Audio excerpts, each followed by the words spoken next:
أعوذ بالله من الشيطان الرجيم. بسم الله الرحمن الرحيم. إن الله وملائكته يصلون على النبي يا أيها الذين آمنوا صلوا عليه وسلموا تسليما. درود پڑھو. اللهم صل على سيدنا ومولانا محمد وعلى آل سيدنا ومولانا محمد وبارك وسلم عليه. الصلاة والسلام عليك يا سيدي يا رسول الله وعلى آلك وأصحابك يا سيدي يا حبيب الله. الصلاة والسلام عليك يا سيدي يا رحمة للعالمين وعلى آلك وأصحابك يا سيدي يا خاتم النبيين. قال الله تبارك وتعالى في قرآن المجيد ان اللہ یحب المتوکلین. اللہ تبارک و تعالی قرآن مجید فرقان حمید میں ارشاد فرماتا ہے بے شک اللہ تعالیٰ توکل کرنے والوں کو محبوب رکھتا ہے. جو اللہ پر توکل کرتے ہیں، اللہ پر بھروسہ کرتے ہیں، تو اللہ تعالیٰ انہیں محبوب رکھتا ہے. احادیث میں بھی توکل کی اور متوکلین کی فضیلت مروی ہے. چنانچہ حضرت ابن مسعود رضی اللہ تعالی عنہ سے مروی ہے کہ حضور نبی کریم صلی اللہ تعالی علیہ وسلم نے فرمایا میں نے تمام امتوں کو مکہ میں حج کے موقع پر جمع ہونے کی جگہ دیکھا اور میں نے اپنی امت کو دیکھا، اس نے ہر بلندی پستی کو گیر رکھا تھا. مجھے ان کی کثرت تعداد اور صورتوں نے بہت متعجب کیا. تب مجھ سے کہا گیا کیا اب تم راضی ہو؟ میں نے کہا ہاں. پھر کہا گیا ان کے ساتھ 70,000 افراد بلا حساب جنت میں جائیں گے. آپ سے کہا گیا یا رسول اللہ صلی اللہ علیہ وسلم وہ کون لوگ ہیں جو بغیر حساب و کتاب جنت میں داخل ہوں گے؟ آپ نے فرمایا وہ لوگ جو جسموں کو نہیں داغتے، پھالے نہیں لیتے، چوری چھپے لوگوں کی باتیں نہیں سنتے اور اپنے رب پر توکل کرتے ہیں. بہت ہی قابل غور بات ہے. وہ لوگ جو جسموں پر نشان نہیں بناتے. آپ نے دیکھا ہوگا سوشل میڈیا کا زمانہ ہے، کا دور ہے کہ لوگ جو ہیں اپنے ہاتھوں پر نام گنواتے ہیں، ٹیٹو بنواتے ہیں.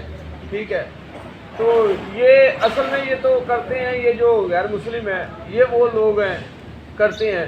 لیکن ان کو دیکھ کر جو ہمارے مسلمان نوجوان طبقہ ہے، ینگ طبقہ ہے، ان کو دیکھا دیکھی وہ کبھی اپنا نام اوپر گنوا لیتے ہیں یا کسی دوست کا یا ویسے کوئی اس طرح کی کوئی چیز بنوا لیتے ہیں. تو ایسے جو لوگ ہیں یہ لوگ ہیں جو بغیر حساب و کتاب کی جنت میں نہیں جائیں گے. دوسرا فرمایا وہ لوگ جو فالے نکالتے ہیں، کسی کے پاس چلے جاتے ہیں، کہتے ہیں جی میرے بارے میں بتا دیں جی کیا ہوگا.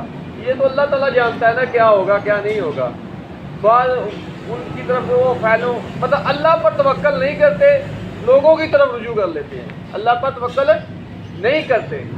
تو وہ لوگ جو ہیں ان کے بارے میں فرمایا گیا. پھر فرمایا گیا کہ جو چوری چھپے لوگوں کی باتیں سنتے ہیں، کچھ لوگ جو اپنے معاملات جو اپنی راز کی باتیں کرتے ہیں تو ان کی لوگوں کی کان لگا کر باتیں جو سنتے ہیں، فرمایا وہ لوگ ٹھیک ہے. اور ایسے لوگ جو ہیں وہ اللہ تعالیٰ کی پکڑ میں آتے ہیں. فرمایا کہ اپنے رب پر جو توکل کرتا ہے نا وہ لوگ جو ہیں وہ بغیر حساب و کتاب جنت میں جائیں گے. توکل کرنے والا جو بندہ ہے وہ اللہ تبارک و تعالیٰ پر جو توکل کرتا ہے، اللہ پر بھروسہ کرتا ہے، ایسے جو لوگ ہیں وہ بغیر حساب و کتاب جنت میں جائیں گے. پھر فرمایا کہ باقاعدہ 70,000 افراد ایک بندے کے ساتھ ہوگا جو بغیر حساب و کتاب جنت میں جائے گا. ایک بندے کے ساتھ 70,000 اور بھی افراد ہوں گے جو جنت میں جائیں گے. جب یہ بات سنی تو حضرت عکاشہ رضی اللہ تعالیٰ عنہ کھڑے ہو گئے اور عرض کی یا رسول اللہ صلی اللہ علیہ وسلم،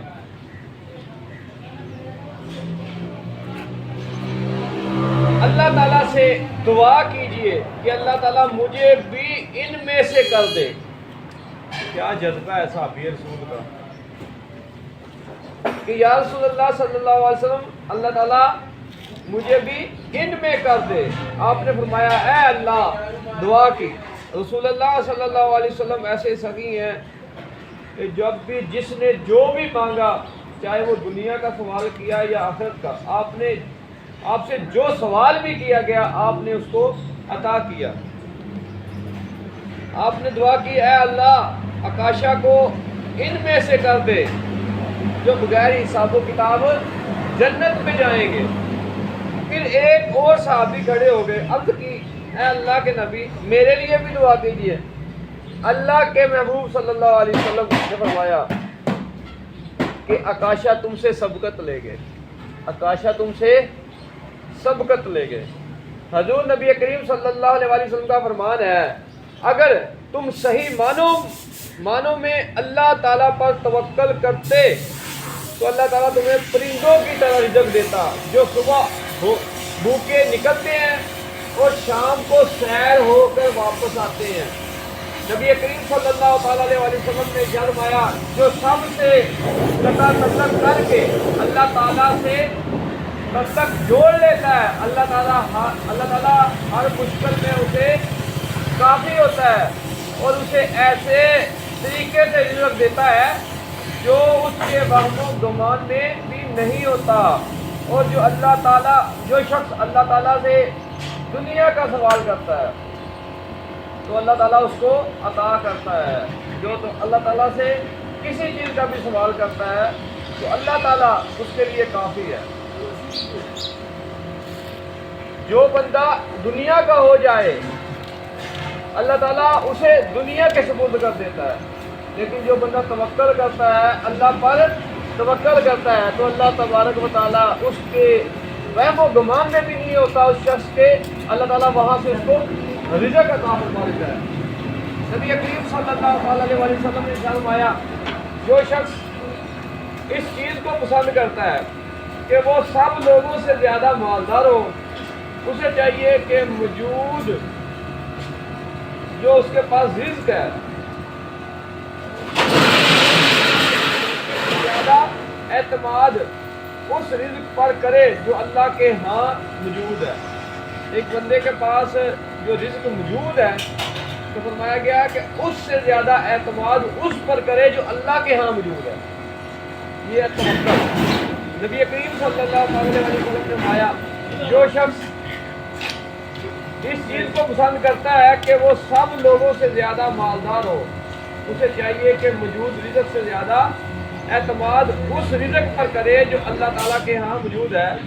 حضور نبی کریم صلی اللہ تعالیٰ علیہ وسلم کے اہل خانہ جب فاقے سے ہوتے تو آپ فرماتے کہ نماز کے لیے کھڑے ہو جاؤ اور میرے رب نے مجھے یہی حکم دیا ہے. جب بھی کوئی پریشانی ہو،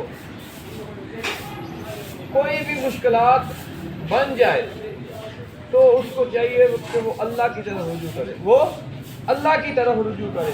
اللہ تبارک و تعالیٰ کی طرف جب رجوع کرے گا تو وہ تو ذات ہی ایسی ہے جو ہر چیز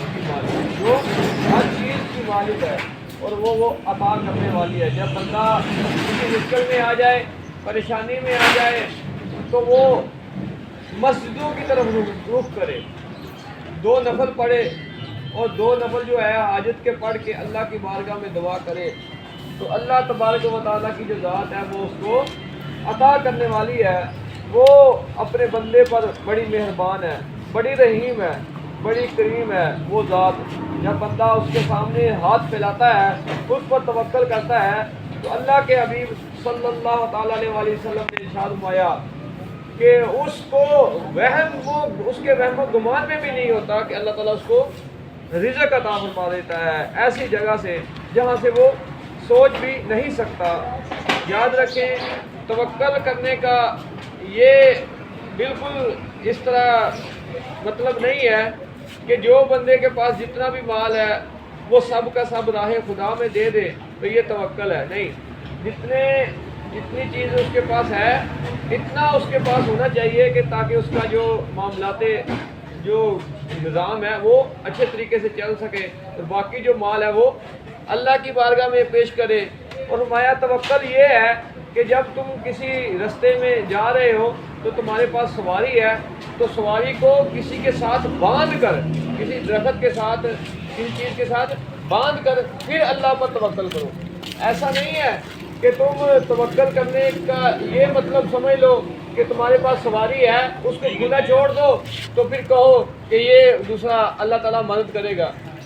یہ بات حقیقت ہے کہ مدد کرنے والی ذات اللہ تعالیٰ کی ہے، لیکن اللہ تعالیٰ نے جو ایک طریقہ کار بتایا ہوا ہے اس کو بھی سامنے رکھنا ہے، اس کو بھی سامنے رکھنا ہے۔ جو اسباب اللہ نے دیے ہوئے ہیں اس کو بھی بروئے کار لے کے آنا ہے۔ جب اس کو سواری کو باندھ کر اللہ پر توکل کرو گے تو اللہ تعالیٰ جو ہے وہ اس کو بہتر صلہ عطا فرماتا ہے، وہی ہر چیز کی حفاظت فرمانے والا ہے۔ اللہ تعالیٰ ہمیں صحیح معنوں میں اپنے پیارے حبیب صلی اللہ علیہ وسلم کی لائی ہوئی تعلیمات پر عمل کرنے کی توفیق عطا فرمائے۔ الحمدللہ رب العالمین والعاقبۃ للمتقین والصلاۃ والسلام علی سید الانبیاء والمرسلین۔ اللہم صلی علی سیدنا مولانا محمد وعلی آل سیدنا مولانا محمد وبارک وسلم علیہ۔ ربنا آتنا فی الدنیا حسنۃ وفی الآخرۃ حسنۃ وقنا عذاب النار۔ یا الہی جو درس دیا گیا اپنے فضل اپنے کرم سے مقبول فرما، ہم سب کے صغیرہ کبیرہ ظاہری باطنی گناہوں کو معاف فرما۔ یا اللہ ہم سب کے لیے آسانیاں پیدا فرما، ہم سب کو نیک کام کرنے میں ہم سب کے لیے آسانیاں پیدا فرما۔ ہر طرح کی بری سوچ، بری سنگت، بری صحبت سے بچنے کی توفیق عطا فرما۔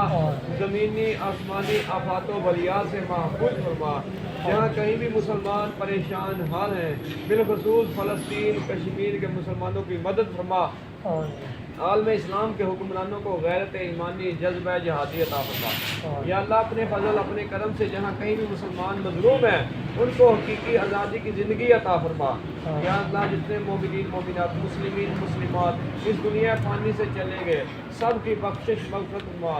بالخصوص جو ہمارے اہل خانہ میں سے رشتہ دار دوست احباب والدین میں سے چلے گئے سب کی بخشش مغفرت فرما۔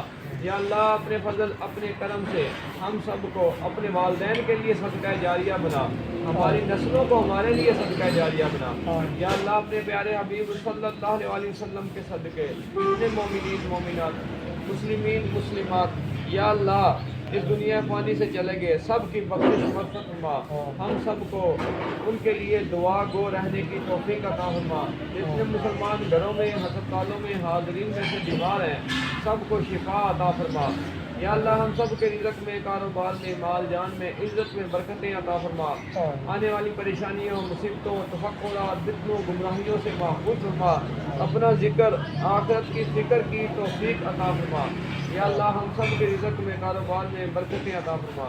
ہم سب کو رزق حلال عطا فرما، رزق حرام سے محفوظ فرما۔ ہم سب کا خاتمہ بالخیر فرما۔